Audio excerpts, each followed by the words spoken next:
뉴스공장의 고정 멤버가 되었습니다. 지난번 테스트를 거쳐서 네, 경쟁자가 있었는데 다른 요인으로 탈락을 하셨고 핫해. 네, 코너 제목이 핫해입니다. 핫해. 네, 핫해. 너무 핫해입니다. 요즘. 핫해. 너무 핫하다는 거죠. 핫해. 예. 바른정당의 하태경 최고위원 나오셨습니다. 안녕하십니까? 예, 반갑습니다. 하태경입니다. 의원님만 나오시면 저희가 기본 욕이 한 100개 이상씩 쏟아지거든요. 예, 욕 들으러 나옵니다. 욕 들으면서 하고 싶은 이야기 하러 나옵니다. 오늘도 기대해 주십시오. 자, 저희가 이 욕 문자가 많이 안 나오면은 이 코너를 없애버릴 생각입니다. 칭찬 문자가. 네. 칭찬이 나오기 시작하면 이 코너를 없앨 때가 됐구나. 이렇게 생각하고. 알겠습니다. 없애버릴. 칭찬받는 그날까지. 알겠습니다. 자, 지난 한 주간 바른정당에 특히 하태경 최고위원의 눈으로 바라본 정국 짚어보는 시간인데 지난 한 주간 아무래도 가장 핫했던 거는 이제 핫했던 것은 안철수 전 대표가 당권 도전에 나선 거지 않습니까? 예. 이 당권 도전 이유가 뭘까에 대해서 의견이 분분합니다. 사실 굉장히. 어떻게 보세요? 근데 이제 저도 정치를 오래 하진 않았지만 네. 정치판이 이럴 수도 있구나. 지금 바른정당이 상대적으로 태평성대 같아요. 마이크를 여보세요? 귀에 대시면 됩니다. 안녕하세요. 하태경입니다. 지금 마이크를 귀에다 대고 말씀하시는데. 그러니까 네. 바른정당이 거의 야권을 평정한 느낌이에요, 제가. 어떤 의미에서요? 원래 바른정당이 최고 위기 정당이고 20명밖에 안 되고 한 명만 나가면 지금 끝나는 이런 정당인데 홍준표 한국당 대표. 가만히 있어도 그냥 약간 엽기적으로 일배당 비슷하게 엽기적으로 극우 정당으로 가버리고 다시 박근혜 탄핵 잘못했다 이런 이야기 내부에서 나오고 일배 열심히 하시라 혁신의 방향이 거의 6개월 전으로 돌아간 모습입니다. 너무 돌아갔어요. 너무 거기는 거의 정권 재창출 포기한 그냥 그러니까 오른쪽의 정의당 이런 노선을 가는 것 같아가지고 그냥 저희들은 고마워요. 고맙다. 그렇게 계속 가시라. 근데 좀 잘 됐으면 좋겠다. 그러니까 우리로 보면 어떻게 보면 우당이에요, 국민의당이. 그러니까 국민의당이. 친구 우자, 버주자 우당인데. 그게 연대 가능성이 있다는 얘기가. 지금은 우려스러운 걱정 우자 우당이 돼가지고 지금 상당히 지금 국당이 연대를 말하기 전에 소멸할 수도 있지 않을까. 그 당대표 출마한 이유가 소멸할까봐서 나왔다고 하는데 오히려 당대표 출마가 소멸의 길로 가는 길이 아니냐 이렇게 보신다는 거예요? 안철수 대표 입장에서는 피해의식이 큰 것 같아요. 그러니까 자기가 안 나오면 이게 민주당 투항파한테 팩트는 모르겠어요. 예를 들어 천정배, 정동영 두 분이 이제 대표적으로 나오셨는데 그 두 분 중에 누군가가 되더라도 민주당으로 흡수 통합될 것이다. 나중에 지방선거 전후로 해서. 그렇죠. 이런 우려가 상당히 강한 것 같아요. 근데 여기에 맞설 만한 사람이 없다. 아무도 없다. 그러니까 이제 본인도 알아요. 독배를 마신다. 하지만 청명해 주거나 한식해 주거나 내가 안 나와도 죽는 건데. 그러니까 이제 안철수 대표 심리를 제가 읽어본 거예요. 그렇게 안철수 대표가 제가 인간적으로 나쁜 사람이라고 생각은 안 해요. 단 정치적으로 순진하다. 정치적으로 좀. 그건 정치 초년병한테나 할 얘기지. 이제 대선을 2번이나 지났는데 순진하다고 말하는 게 맞나요, 표현이? 아직은 조금 그런 것 같아요. 제 말은 그걸 순진하다고 말할 수 있고 어리숙하다고 말할 수도 있고 모자라고 말할 수도 있고 똑같은 현상을 두고 정치 신인이면 순진하다고 할 수 있는데 이제는 그렇게 말하기는 대선 후보를 공당에서 떴는데요. 이게 좀 안철수 대표가 좀 애매한데요. 그러니까 이제 정동현, 천정배 두 분 보면 약간 올드 보이고 노회할 것 같고 이 좋은 측면과 나쁜 측면이 다 존재하잖아요. 근데 안철수 대표는 올드해 보이진 않아요. 아직까지 느낌이. 근데 단 좀 정치적으로 좀 막 가는 경향이 있는 거 아니냐. 막 가는 경향이 있는. 그러니까 이게 일종의 좀 경선이 아니라 제가 볼 땐 내전이거든요. 골육 상쟁. 거의 6.25랑 똑같아요.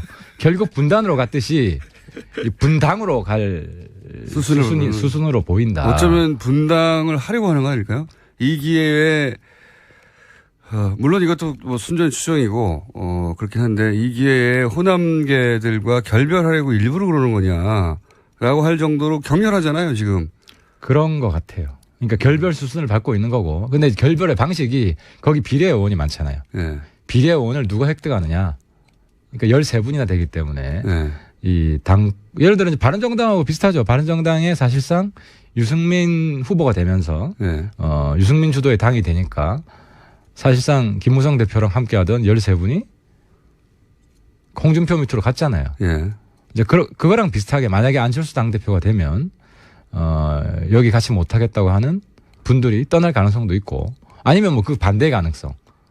반대 가능성이라는 반한 계통의 누군가가 당대표가 되면 안철수 계통에 있는 사람들이 뭐 다시 뭐 소위 요즘 뭐 극중주의 뭐 이런 깃발을 들고 극중주의 저기 좌파랑 같이 못하겠다. 네. 뭐 그럴 가능성도 있어 보이는 거죠. 그러니까 당을 추스린다고 하는 것의 의미가 본인이 당을 확실히 장악하고 그리고 호남계가 장악해서 혹시 자신의 입지가 줄어들까 봐 출마해서 그쪽 완전히 제압하거나 혹은 뭐 분당하더라도 할 수 없다. 이 정도 결심으로 나왔을 것이다. 그렇다고 봅니다. 저 완전히 이번 판에 어쨌든 민주당으로 흡수되는 건 맞겠다. 이런 나름대로의 왜냐면은 자기가 만든 당이잖아요. 그러니까 예를 들어 자기가 만든 회사가 있었잖아요. 그 회사에서 자기 지분이 다 그러니까 회사는 주식 지분이라도 있는데 이건 그런 것도 없잖아요. 그러니까 자기는 완전히 팽되고 자기가 만든 당은 사라지고 뭐 이렇게 되면은 사실상 자기는 정치계에서 퇴출된다. 그러니까 은퇴가 아니라 퇴출하는 건 될 수도 있다라는 위기의식 때문에 나온 것 같아요. 그런데 이게 해법입니까, 그럼? 베스트 해법은 아니에요. 제가 만약에 뭐 이렇게 조언을 할 수 있다면 지금 공멸이거든요. 조언을 할 수 없죠. 안철수 대표가 제가 하는 이야기 비슷한 워딩을 해요. 제가 깜짝 놀랐어요. 그러니까 의원님이 먼저 한 이야기인데 나중에 따라하더라. 똑같은 워딩을 해요. 우연이겠죠. 저도 우연이라고 보는데 어떤 워딩을 따라했냐면은 제가 이런 이야기했어요. 뭐 자꾸 연대 이야기를 하니까 저기는 생존이 급한데 어떻게 연애 생각을 하겠느냐. 그 단어를 똑같이 이야기를 했어요. 제가 쓴 단어를. 시차가 얼마나 됩니까? 하루 뒤에. 어제. 기사를 보고 했을 가능성이 있네요. 뭐 그럴 수 있죠. 참모가 뭐 이 표현 괜찮다 싶어가지고. 근데 아무튼 제가 한 말씀 조언을 해드리면 이 공멸을 막는 방법은 손학규 추대다. 모두가 잊고 있던. 그렇죠. 모두가 잊고 있던. 왜냐하면 손학규 대표가 사실 국당에 나름대로 기여한 바가 커요. 재미없는 경선을 어느 정도 흥미를 불어넣어 주었고. 그죠? 그랬나요? 그 정도 했잖아요. 그리고 마지막 정치 인생을 국당에 쏟아부었거든요. 그래서 지금 타이밍에 근데 모르겠어요.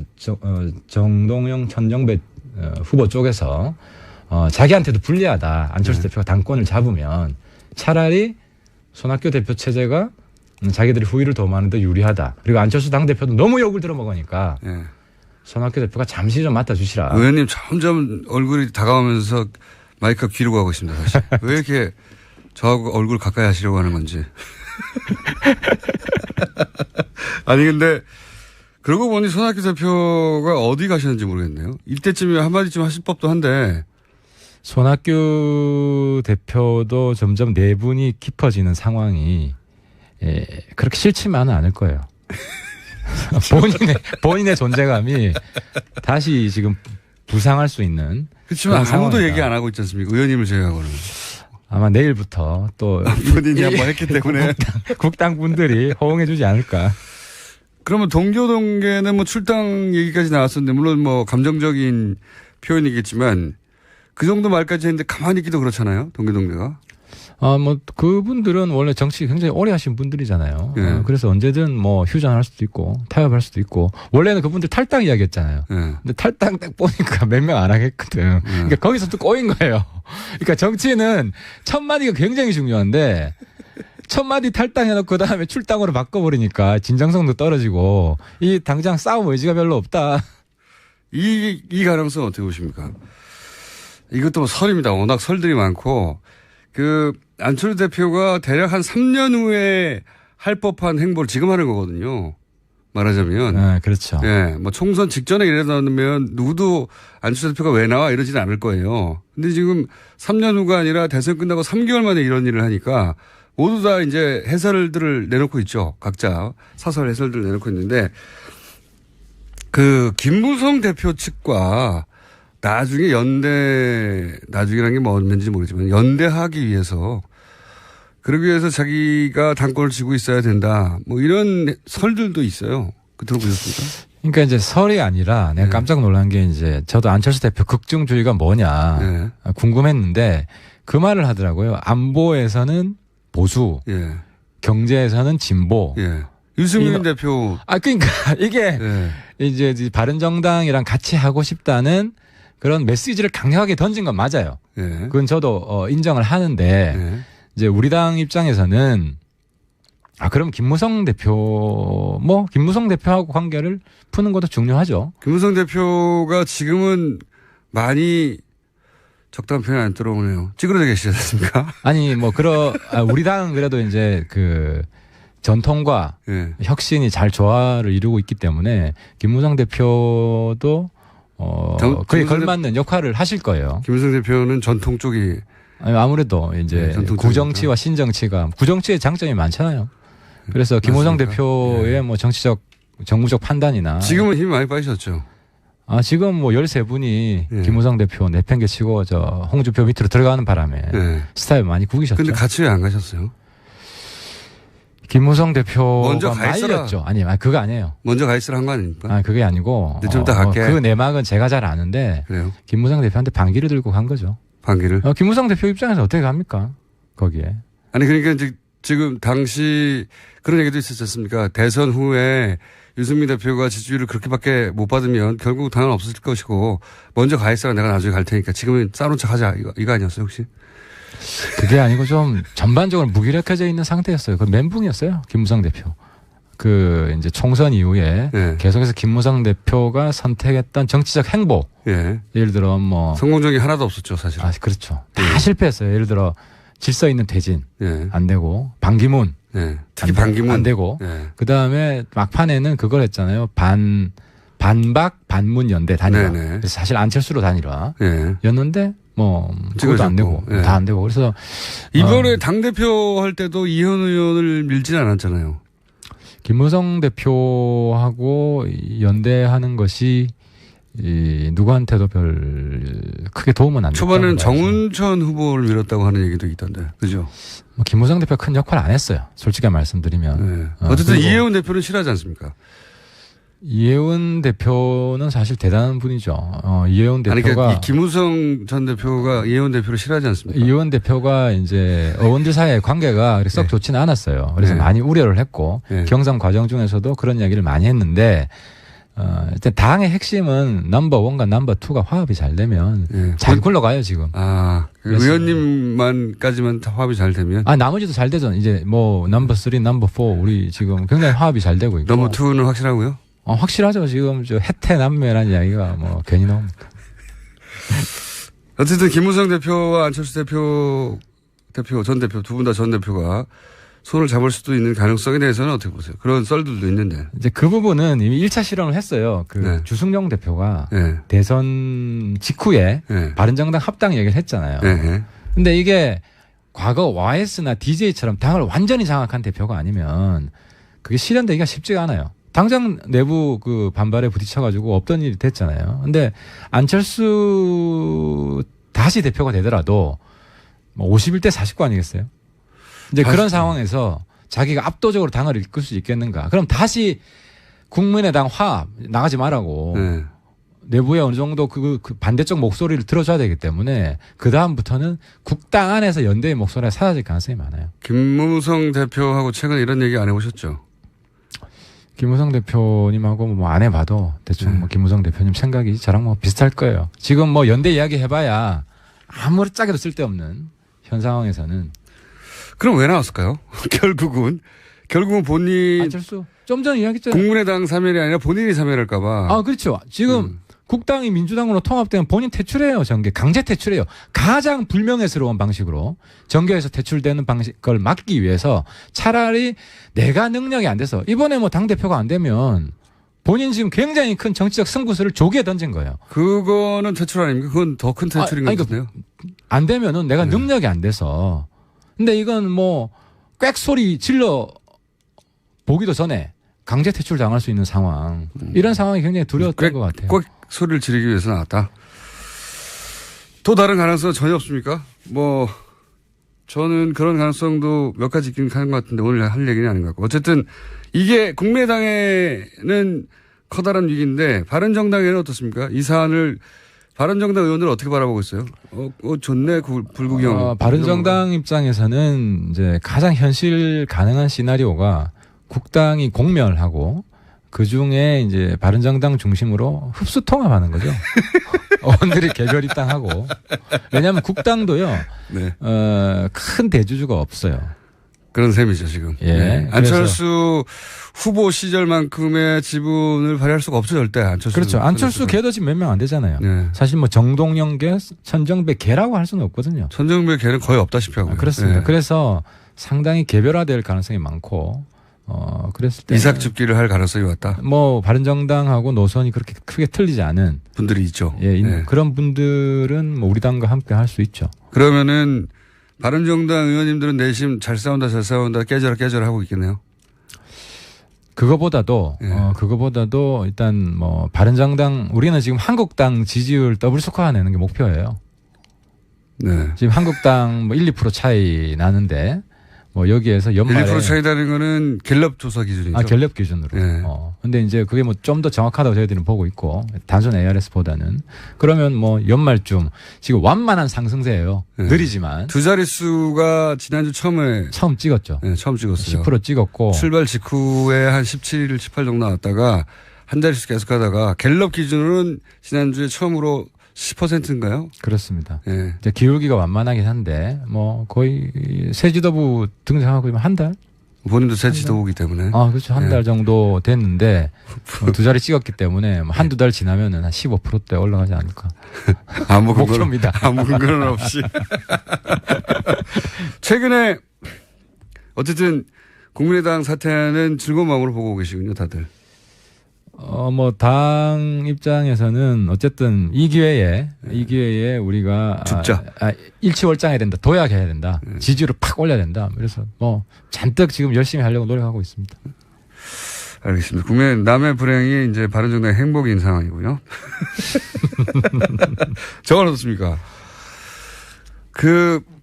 바른정당이 치고 올라갈 기회가 몇 번 있었어요, 사실은. 아시다시피.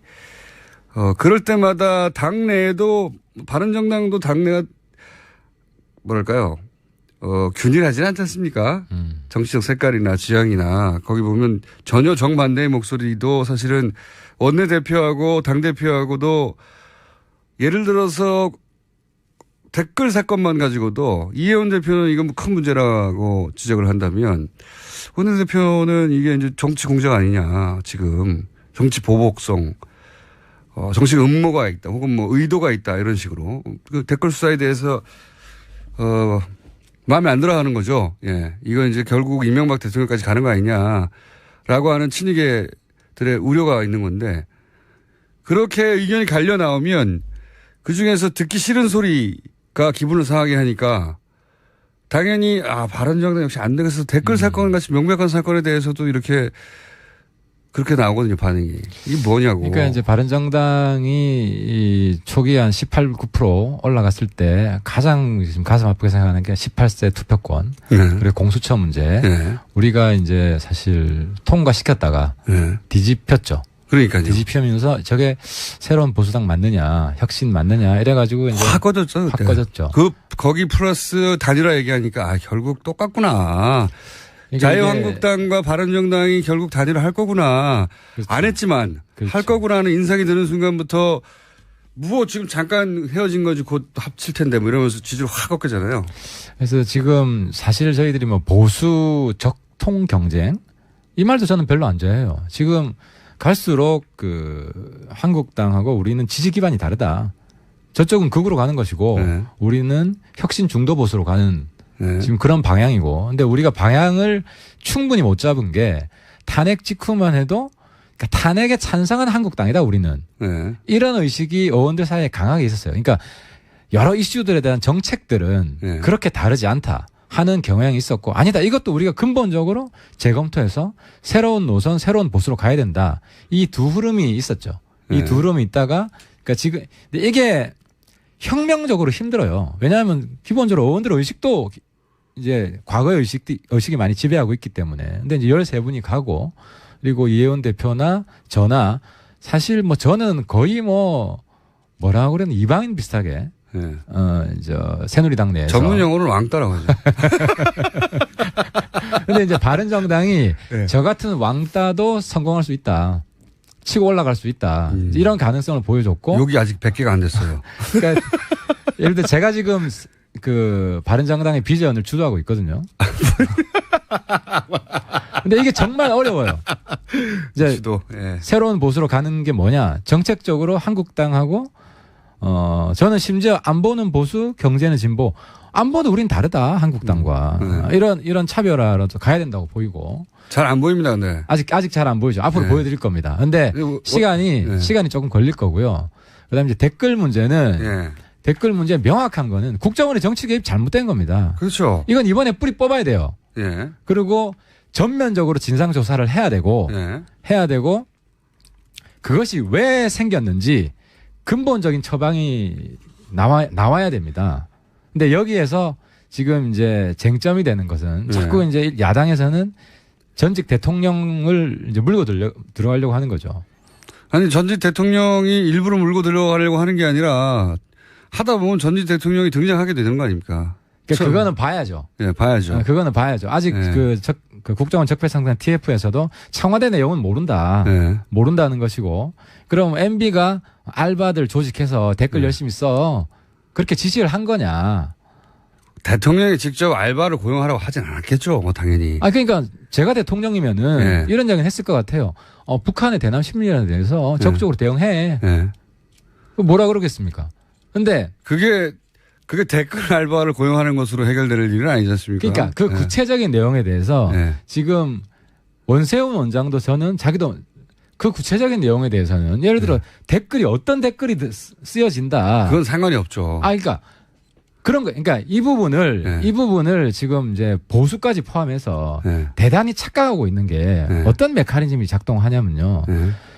북한 통전부에 남조선 인터넷 댓글팀이 있어요. 그러니까 걔네들이 대남 심리전을 하는데. 대남 심리전을 하죠. 열심히 댓글 써요. 그러니까 국정원에서 이걸 쳐다보고 있으면 이거 자기들도 그거는 해야 할 일이죠. 아니 그거를 하면 안 됐어요. 예. 그렇죠. 왜냐하면 이거는 민주주의의 대가다.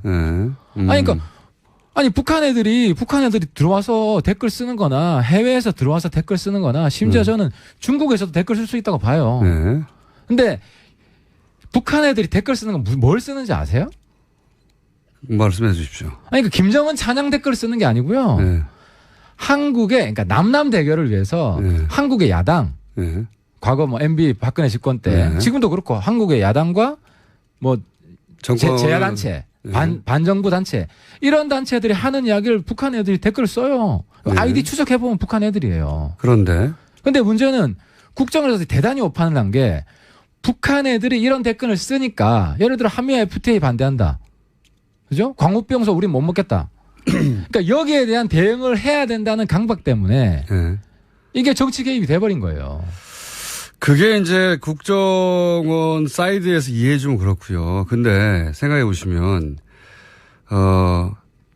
북한 쪽에서 예를 들어서 댓글을 달았는데 그것이 뭐 정부의 정책에 반하거나 혹은 뭐 친북 성향을 가지고 있는 일부 단체를 뭐 지지하는 글을 썼다고 쳐요. 그거를 대응하느라 본인이 지금 국정 댓글 사격이 났다라고 해서 해명이 안 될 것들이 너무 많죠. 너무 많아요. 제가 말씀드리는 거는 이제 그러다가 뭐 선거 때도 여러 이슈가 있고 아니면 거기서도 좀 과잉 충성 문제가 있을 수 있고 뭐 이런 과정을 통해서 선거 개입 정황도 드러난 거 아니에요? 그러니까 이런 부분은 전면적으로 조사해서 다 뿌리 뽑아야 된다는 거예요. 근데 제가 드리고 싶은 말씀은 댓글 사건은 그냥 그 국정원을 통해서 정권을 연장하려고 한 거죠. 아니, 그러니까 첫 출발은 그렇다는 거고. 그러니까 여기서 국정원 개혁에서 필요한 거 제가 말씀드리고 싶은 것은 북한 애들이 한국 인터넷 들어와서 댓글 쓰잖아요. 그럼 국정원은 뭐 해야 되냐면은 만약에 북한 내에 인터넷이 있다면 북한 내에 포탈이 있다면 거기 가서 우리 국정원 요원들이 거기 가서 댓글 쓰는 거예요. 네, 그렇다고 치고요. 그죠? 근데 그 북한 인터넷이 없어요. 예. 그럼 뭘 해야 되냐면 거기에다가 뭐 삐라를 뿌리든지. 뭐 IP를 차단하는 거나. 그러니까 북한 애들이 여기 댓글 쓰는 거나 우리가 거기 삐라 뿌리는 거나 대응하는 거예요. 아니면 뭐 라디오를 방송을 튼다든지 TV 방송을 튼다든지 그런 식으로 했어야 됐는데 그러니까 좀 전에 우리 우리 김호주 총수님도 약간의 발언에 이제 오답을 했는데 그 대응을 해야 된다. 그건 민주주의 대가로 포기를 했어야 된다는 거죠. 아니 대응이라는 건 예를 들어서 뭐 IP를 차단하든가 그 다른 방식으로 해야지 대남 공작을 하면 어떡합니까? 그렇죠. 그러니까 그게 그 국내 정치 개입이라는 의식이 박약했던 거죠. 왜냐하면 국정원이 과거부터 쭉 국정 홍보를 담당해 왔기 때문에. 근데 국정 홍보 차원이 아니라 예를 들어서 야당을 탄압하거나 아니면 특정 뭐 호남을 공격하든가 이건 상관이 없는 얘기잖아요, 사실은. 아니 근데 이게 정권 연장하려는 거죠. 완전히 상관없는 이야기는 아니에요. 그러니까 내가 그래서 요걸 좀 들어먹을 수가 있을 건데. 요걸로 100개 채우시려고 하시는구나. 북한 애들이 댓글 쓰는 게요. 야당하고 똑같은 이야기를 해요. 예를 들어 한미 FTA 추진하면 한미 FTA 반대하자. 북한 애들이 그런 댓글을 쓰고. 그러니까 지금 북한 애들이 상당히 지능적으로 이제 대남 공작을 하고 있는데 방금 100개 넘었다네요. 야당 애들이 야당이 하는 이야기, 반정부 단체에서 하는 이야기들을 똑같이 해요. 아니면 그럴 수도 있는데 그런 일부 주장이 있을 수 있는데 그걸로 어떻게 지금 국정원 댓글 사건을 전부 다 덮습니까? 그러니까 북한을 상대하려다 보니까 이렇게 했다고. 아니 그게 아니고 내가 지금 국정원을 대신해서 변명을 해주는 게 아니라 출발을 그럴 수 있다. 그래서 그게 잘못된 거다. 그 출발 자체가 잘못된 거다. 그럼 이거 어떻습니까? 이해는 했습니다. 근데 국정원이 그런 인식을 가지다 보니까 이게 정치 개입이라는 인식을 잘 못해서 그랬을 수 있다. 첫 출발은. 나중에는 그렇죠. 정치 개입이 확실한데 그렇게 이제 일부 이해해 주신 건데 저는 뭐 동의가 안 되긴 하나. 그래도 처벌받을 건 처벌받아야 된다는 거죠. 동의가 안 되긴 하나. 그런 시각이 있다는 이해했습니다. 오늘 마지막 질문은 그러면 이명박 대통령의 책임은 없는 겁니까? 그건 뭐 조사하겠죠, 이제. 뭐 청와대에서 어떻게 보고가 됐고. 주호영 원내대표가 발끈하는 것도 사실은 이게 이명박 대통령한테 가까워. 근데 저는 이 부분에 있어서 추미애 대표도 좀 실수를 하는 게 저는 그렇게 생각합니다. 대통령에 대한 우리 국민의 인식인데 노무현 대통령을 안타깝게 우리가 잃었잖아요. 그러니까 왜 그랬냐면은 좌파만의 대표라고 생각한 거예요, 보수에서는. 그러니까 아무리 때려도 우리 국민의 대표가 아니다. 그러니까 똑같은 인식이 MB한테도 있는 거예요. 저 사람은 일부 우파만의 대표지 국민의 대표가 아니었다. 무슨 이야기냐. 대통령에 대한 공격은 전직 대통령에 대한 대통령일지라도 공격은 어떤 구체적인 근거가 있을 때 하는 그런 우리 국가의 대표, 우리 국민의 대표를 지냈던 사람에 대한 적어도 민주정부 이후에는 그 정도 인식을 갖출 필요가 있다. 그러니까 좌파 진영의 대표의 불행한 죽음을 봤다고 해서 거기에 대한 보복 심리가 있는 거예요, 실제로. 그 공격하는 사람들은 추미애 대표가 단적인 거잖아요. 매국노다. 물론 MB가 알바들 조직해서 댓글 공작하세요. 그런 거 했으면 저는 MB도 심판받아야 된다고 생각해요. 하지만 구체적으로 알바를 조직하라고 했을까요? 지금 나온 거는 단순 추측을 가지고 노무현 대통령에 대한 보복 심리가 많이 작용하고 있는 거 아니냐. 야당 측에서는 물론 문재인 정부는 그렇지 않다고 생각합니다. 이명박 대통령하고 연결하려고 하는 것은 복수심 때문이다. 한마디로. 그러니까 욕이 급증하고 있네요. 추미애 대표의 발언을 보면 거의 이완용급으로 매국노라는 표현을 쓴 것은 친일파급으로 지금 매도를 했는데 서로 그렇잖아요. 지금 좌파는 우파를 친일파라고 매도하고 있고 우파는 좌파를 여태까지 종북이라고 매도했어요. 제가 욕을 들으면서도 이런 대립은 이런 불행한 정치의 대립은 이제 끝내자. 알겠습니다. 자, 오늘은 그렇게 안철수 대표가 제가 인간적으로 나쁜 사람이라고 생각은 안 해요. 단 정치적으로 순진하다. 정치적으로 좀. 그건 정치 천연병한테나 할 얘기지. 이제 대선을 2번이나 지났는데 순진하다고 말하는 게 맞나요, 표현이? 아직은 조금 그런 것 같아요. 제 말은 그걸 순진하다고 말할 수 있고 어리숙하다고 말할 수도 있고 모자라고 말할 수도 있고 똑같은 현상을 두고 정치 신인이면 순진하다고 할 수 있는데 이제는 그렇게 말하기는 대선 후보를 공당에서 떴는데요. 이게 좀 안철수 대표가 좀 애매한데요. 네. 그러니까 이제 정동영, 천정배 두 분 보면 약간 올드 보이고 네. 노회할 것 같고 이 뭐 좋은 측면과 나쁜 측면이 뭐 다 존재하잖아요. 근데 안철수 대표는 올드해 보이진 않아요. 아직까지 느낌이. 근데 단 좀 정치적으로 좀 막 가는 경향이 있는 거 아니냐. 막 가는 경향이 있는. 그러니까 이게 그 일종의 좀 경선이 아니라 제가 볼 땐 내전이거든요. 예. 그 골육 상쟁. 그걸 6.25랑 똑같아요. 결국 분단으로 갔듯이 분당으로 갈 수순으로 보인다. 어쩌면 분당을 하려고 하는 거 아닐까요?